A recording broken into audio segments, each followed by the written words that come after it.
우리에게 주신 하나님의 말씀은 마태복음 4장 12절에서 22절까지 말씀입니다.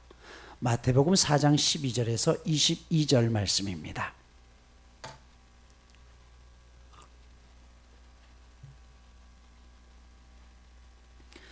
예수께서 요한이 잡혔음을 들으시고 갈릴리로 물러가셨다가 나사렛을 떠나 스불론과 납달리 지경 해변에 있는 가버나움에 가서 사시니 이는 선지자 이사야를 통하여 하신 말씀을 이루려 하심이라. 일러스되 스불론 땅과 납달리 땅과 요단강 저편 해변길과 이방의 갈릴리여, 흑암에 앉은 백성이 큰 빛을 보았고 사망의 땅과 그늘에 앉은 자들에게 빛이 빛이었도다 하였느니라. 이때부터 예수께서 비로소 전파하여 이르시되 회개하라, 천국이 가까이 왔느니라 하시더라. 갈릴리 해변에 다니시다가 두 형제 곧 베드로라 하는 시몬과 그의 형제 안드레가 바다에 금을 던지는 것을 보시니 그들은 어부라.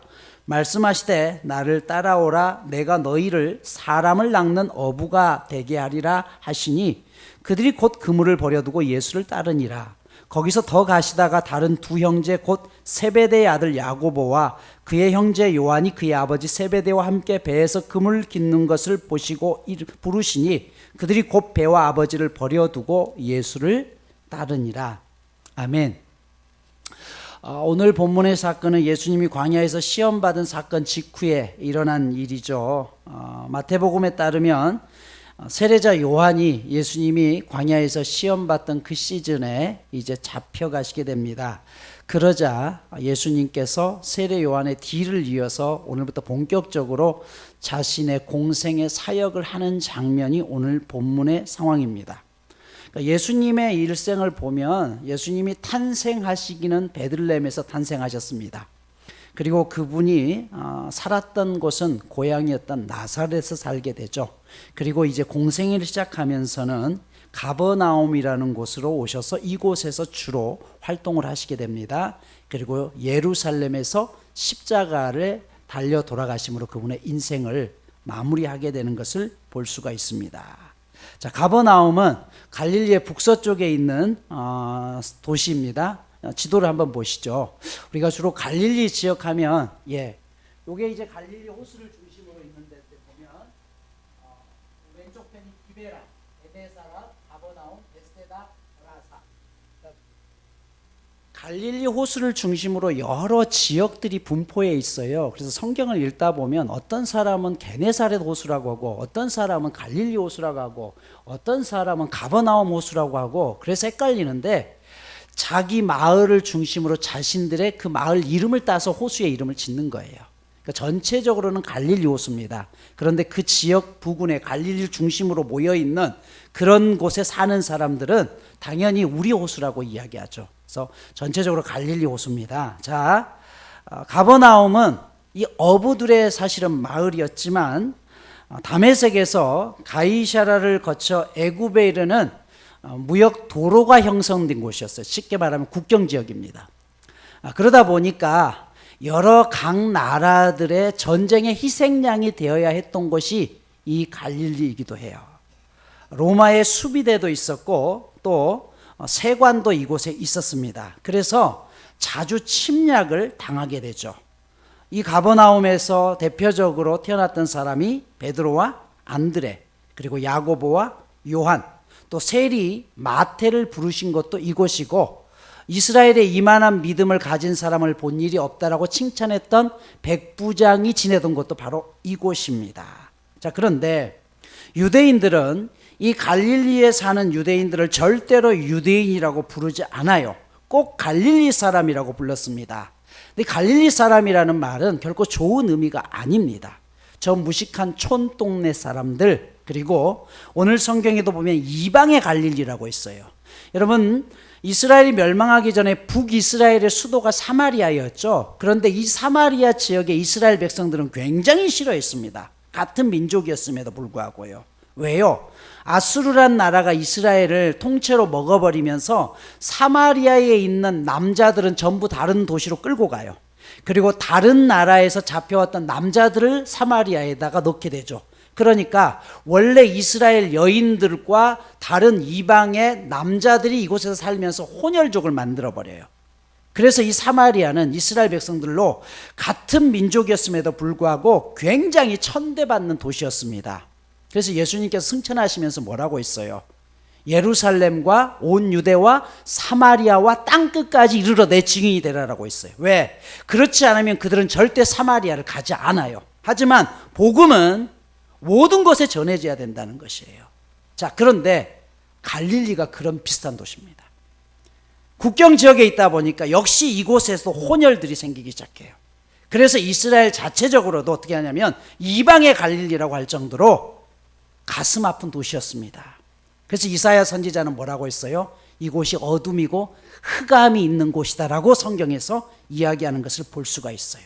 즉, 이 땅에 사는 사람들은 어부의 삶을 살았지만 당시 헤롯 안티파스라는 유대를 다스렸던 왕이 그 정책에 의해서 막대한 돈들을 세금으로 내야만 했고, 같은 민족으로부터 천대받으면서 그곳에서 태어난 것 자체가 저주스러운 인생이었고 희망이 없는 곳에 살고 있던 그곳에 예수님이 맨 처음에 찾아가셔서 그곳에 있는 사람들을 제자로 불러주셨다는 것이에요.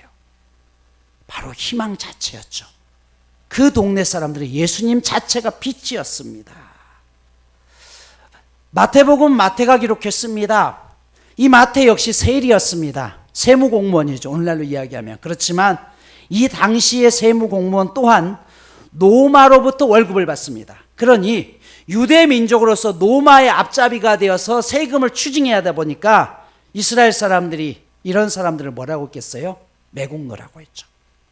마태 자신조차도 그렇게 매국노 소리를 살고 있었던 그곳에 예수님이 찾아와서 자신을 예수님의 제자로 삼았어요. 그러니 그 사랑이 얼마나 크겠습니까? 그래서 마태에게 있어서 예수님 역시 빛과 같은 존재였어요. 내가 힘들고 어려울 때, 희망이 없을 때 나를 건져주신 분, 마음이 울적하다가도 그분만 생각하면, 그분의 사랑만 생각하면 다시 희망을 가질 수 있는 분, 그분이 예수님이었다는 것이에요. 사랑하는 여러분, 오늘 여러분들에게 예수님은 어떤 존재이십니까?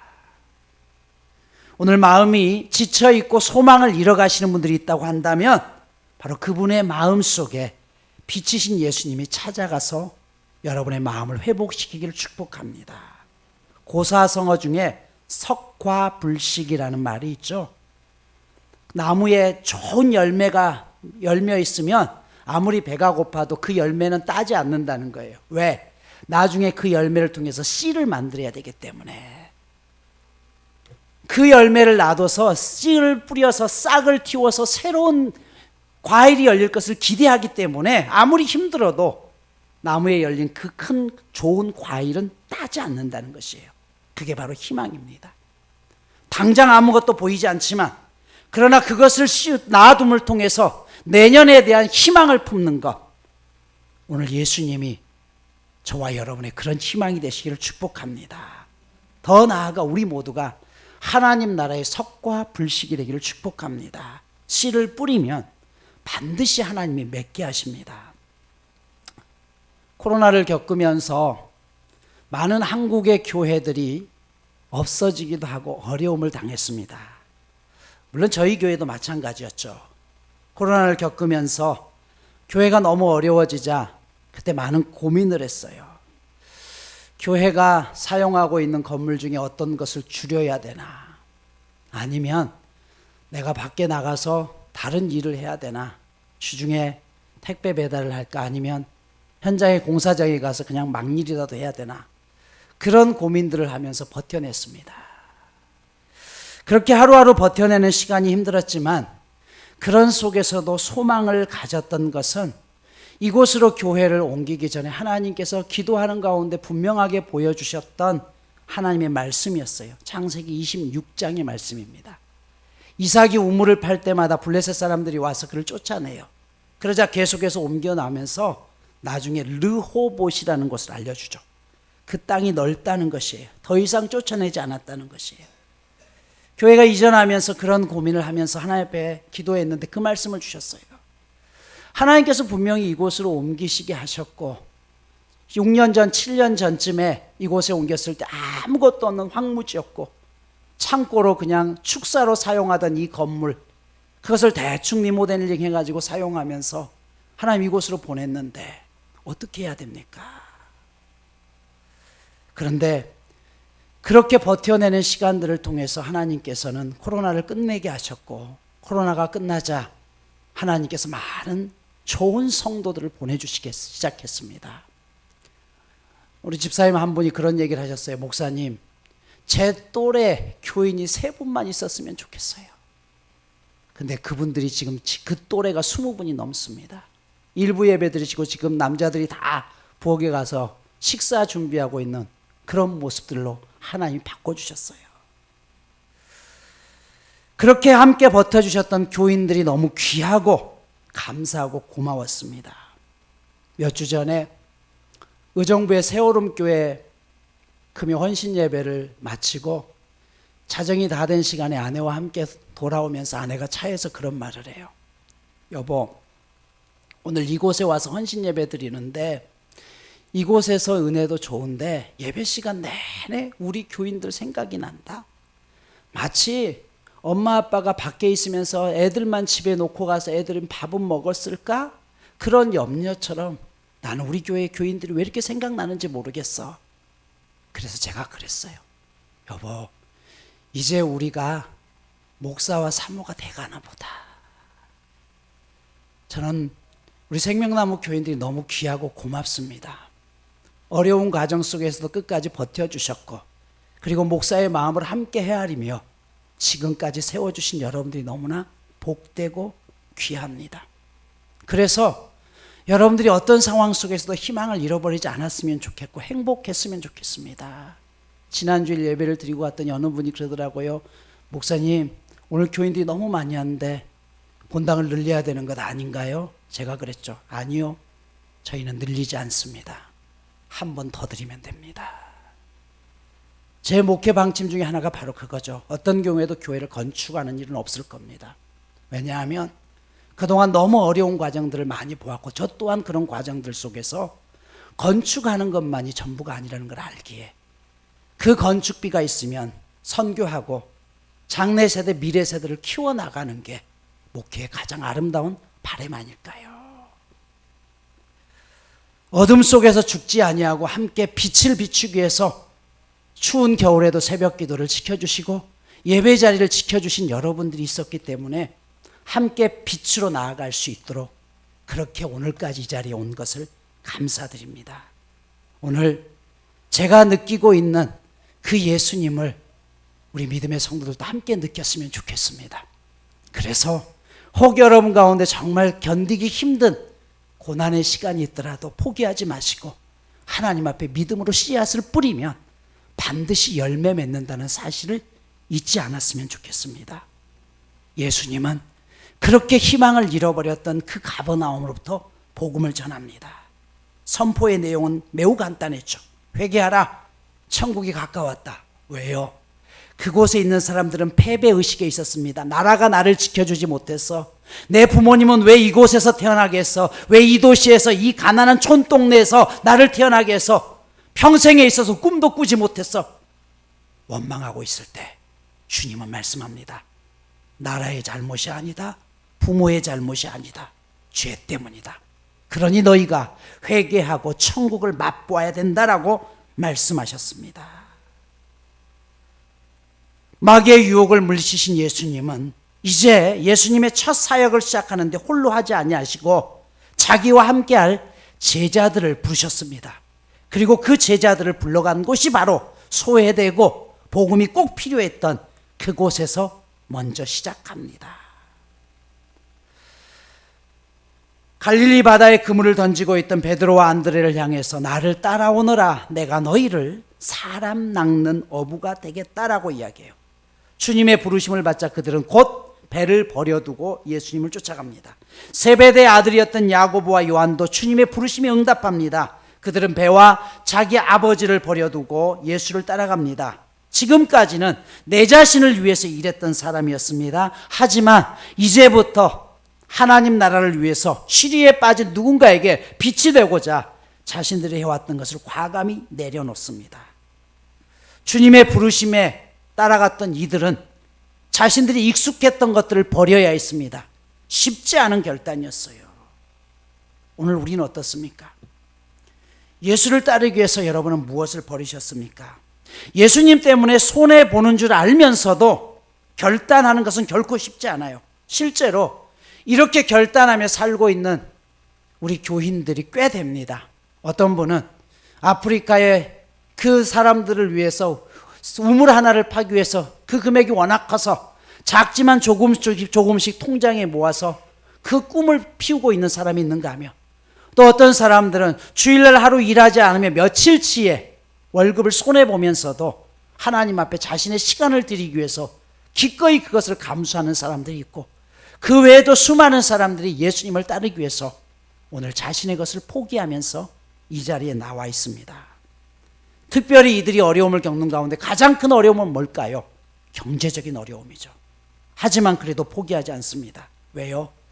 그것이 하나님이 부르신 뜻이라고 믿기 때문에 그래요. 그래서 여러분, 우리 성도들이 반드시 기도해 주셔야 될 게 있어야 돼요. 그들의 꿈을 응원해야 됩니다.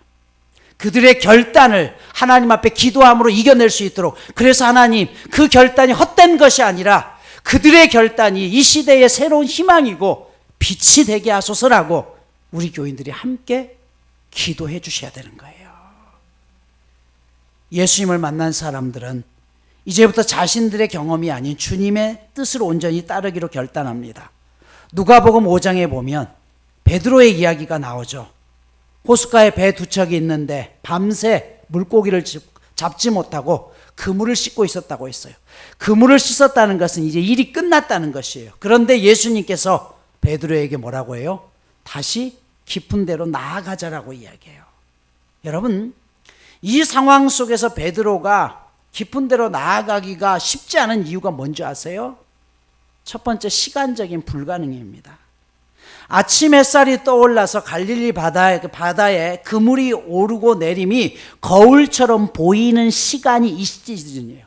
그물이 보인다는 것은 고기에게 도망가라는 것입니다. 1950년대 이후에 합성 섬유로 만들어진 투명 그물이 만들어진 이후부터는 낮에 고기를 잡는 게 가능했습니다. 하지만 예수님 당시의 그물은 낮에 던질 수 없는 것이었어요. 왜요? 그 그물이 다 보이기 때문에. 그래서 갈릴리 사람들은 밤에 그물을 내려야만 했습니다. 두 번째, 이 명령은 경험상 불가능한 것이에요. 조금 전까지 밤새 그물을 던졌지만 베드로가 한 마리도 잡지 못했습니다. 자, 그런데 깊은 곳으로 가라는 것이에요. 이건 어부에게 있어 미친 짓입니다. 왜냐하면 고기를 잡는데 아무 곳에나 그물을 던지는 게 아니라 고기를 잡는 포인트라는 게 있어요. 하지만 예수님이 말씀하신 깊은 곳은 소위 말하는 포인트가 아닙니다. 어부들이 말하는 포인트는 타부하라는 곳이 따로 있는데요. 타부하는 7개의 샘이라는 뜻입니다. 이 샘들로부터 주변의 갈릴리 호수보다 따뜻한 물들이 품어져 나오기 때문에 그 따뜻한 물 속에서 온도 차이 때문에 고기들이 몰려드는 포인트가 있어요. 그곳을 어부들은 알고 있어요. 그런데 지금 예수님은 그 포인트와 전혀 상관없는 깊은 곳에 가라는 것이에요. 미친 짓이죠. 그런데 순종합니다. 세 번째, 분위기상 불가능해요. 베드로는 밤새 지금 진을 다 빼놨어요. 그러니 지쳐 있습니다. 마지막으로 네 번째는 명령 대상의 불가능입니다. 베드로는 어렸을 때부터 바다에서 자라서 잔뼈가 굵은 그런 어부입니다.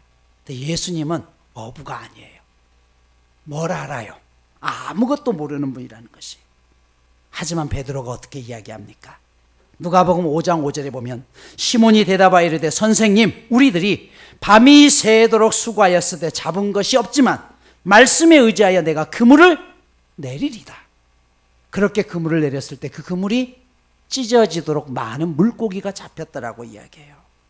여러분, 우리가 이 땅을 살아가면서 하나님의 능력을 체험하지 못하고 그의 인도하심이 없다고 느끼는 이유가 무엇일까요? 하나님을 믿는다고 하지만 실제로는 나의 이성과 세상의 방법을 더 믿기 때문입니다. 예를 들어 볼까요? 가끔 가족들을 위해서, 가족 구원을 위해서 기도해달라, 전도하기 원한다라고 하시는 분들이 있어요. 근데 여러분 가정에 안 믿는 분이 있으면 기도하는 것도 필요하죠. 더 중요한 게 뭔지 아세요? 권면하는 거죠. 같이 교회 갑시다. 근데 기도는 하면서 권면하기는 쉽지가 않아요. 여러분 가장 먼저 권면해야죠. 다윗이 골리앗을 보았을 때 골리앗을 보고 화만 냈나요? 아니요. 그가 직접 골리앗과 싸우러 나갔다는 게 중요한 것이에요.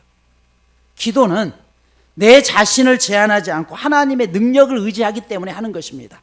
그리고 거기에 반드시 따르는 행동이 필요한 것이죠. 흔히들 기도하면서 우리는 하나님의 명확한 음성을 듣기를 원합니다. 우리는 흔히 이렇게 생각하죠. 하나님의 음성을 귀로 들을 수만 있다면. 그러나 여러분, 하나님의 음성이 들려진다고 해서 실제로 정말 예수님을 믿을까요? 아니요. 마태복음 11장 20절에 보면 이렇게 말씀해요. 예수께서 권능을 가장 많이 행하신 고을들이 회개하지 아니하므로 그때에 책망하심으로. 예수님의 능력을 보았음에도 불구하고 그들은 따라가지 않았어요. 왜요? 내 생각과 다르다는 이유예요. 여러분, 주님께서 오늘 여러분을 찾아오신 이유가 무엇입니까? 오늘 예수님은 말씀하죠. 내가 너희를 사람 낚는 어부가 되게 하리라. 사람 낚는 어부가 뭐예요? 영혼을 얻게 하겠다는 것이에요. 어떻게 가능합니까?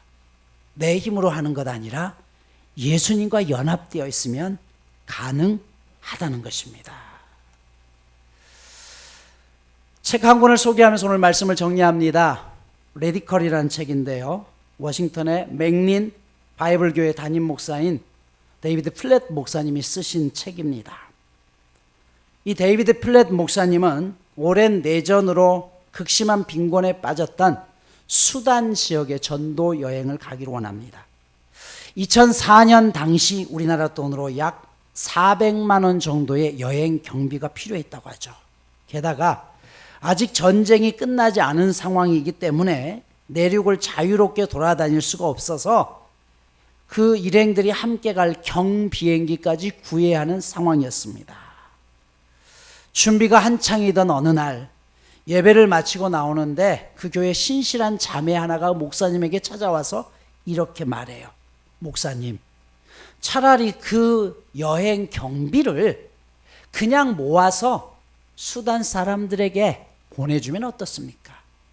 물론 목사님이 일행들과 함께 가서 그곳에서 한 열흘 정도 머물면서 복음을 전하는 것도 중요하지만 당장 그들에게 필요한 것은 어쩌면 필요한 돈 아닐까요? 구호물자 아닐까요? 그 돈을 사용하기보다는 그냥 그 경비를 보내줘서 그렇게 하는 게 낫지 않겠습니까? 이 이야기를 듣고 목사님이 고민하죠. 정말 그런가? 그렇게 고민하던 과정 속에 수단에 가서 그 고민이 풀려집니다. 현지에 도착해서 앤드류라는 젊은 친구를 만나서 이야기를 하면서 자신이 온 것이 옳다라는 것을 느끼게 되죠. 앤드류는 지난 20년 동안 자신이 살아왔던 이야기를 쭉 합니다.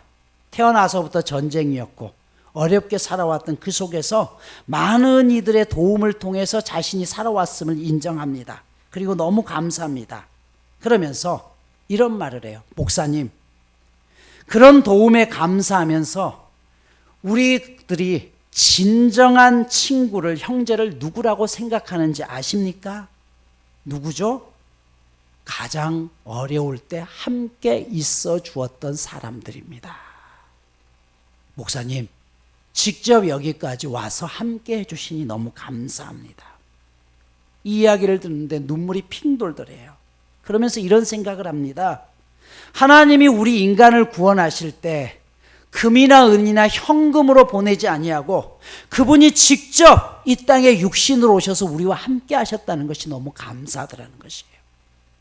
여러분, 왜 예수님이 직접 오셔야만 했습니까? 그분이 얼마든지 우리에게 필요한 물질도 주실 수 있고 얼마든지 다른 방법으로 우리에게 오실 수 있었지만 주님은 직접 우리와 함께 하시면서 우리의 아픔을 아시고 우리의 슬픔을 함께 나누고 기쁨을 함께 나누기를 원했다는 것이에요. 물질만 보냈더라면 어떻게 복음을 소개할 수 있었을까? 물질만으로 모든 것을 다 할 수 있을 거라고 판단했던 자신이 너무나 부끄러워지더라는 것이죠. 여러분, 세상을 향한 하나님의 목적을 이루는데 물질을 나누는 것도 굉장히 중요합니다. 그렇죠. 물질이 필요하니까요. 그러나 하나님은 오늘 제자들을 부르면서 뭐라고 이야기하냐면 나와 함께 가자는 거예요. 나와 함께 이 일을 하자는 것이에요. 나와 함께 복음을 전하면서 나와 함께 먹고 자고 하면서 이 하나님의 사역을 감당하지 않겠느냐라는 것입니다. 오늘 하나님께서 그 일을 우리에게 위탁하십니다. 나와 함께 가지 않을래? 너희가 내 손과 발이 되고 내 입이 되어서 복음을 전하고 세상에서 힘들어하고 희망을 잃은 사람들에게 찾아가서 그들과 함께함을 통해서 하나님의 사랑을 전하고 느끼기를 원한다는 것입니다. 보네포 목사님께서 이런 말씀을 하셨어요. 내가 정하는 곳에 하나님이 계신다면 나는 언제나 내 마음에 드는 하나님, 내 소원을 이루어 주시는 하나님, 나의 요구에 응답하시는 하나님만을 찾으려 할 것입니다. 그러나 하나님이 계실 곳을 하나님이 직접 정하신다면 그분은 나의 요구를 곧바로 들어주지 않는 곳, 나의 마음에 들지 않는 곳에 계실 것입니다. 그곳이 바로 그리스도의 십자가이기 때문입니다. 우리가 예수님의 여정에 초대를 받았다는 것은 내가 원하는 길로 가겠다는 것이 아닙니다. 그분이 부르신 곳을 향해서 동행하겠다는 것입니다. 우리 함께 그 길을 걸어갈 수 있기를 축복합니다. 십자가의 길이라고 할지라도 그 길이 주님이 나와 동행하시는 길이고 그분이 원하시는 길이라면 이제 제자들과 함께 하셨던 그 사역을 우리 모두 함께하며 이 땅 가운데 복음을 전하는 믿음의 제자들로 살아갈 수 있기를 축복합니다.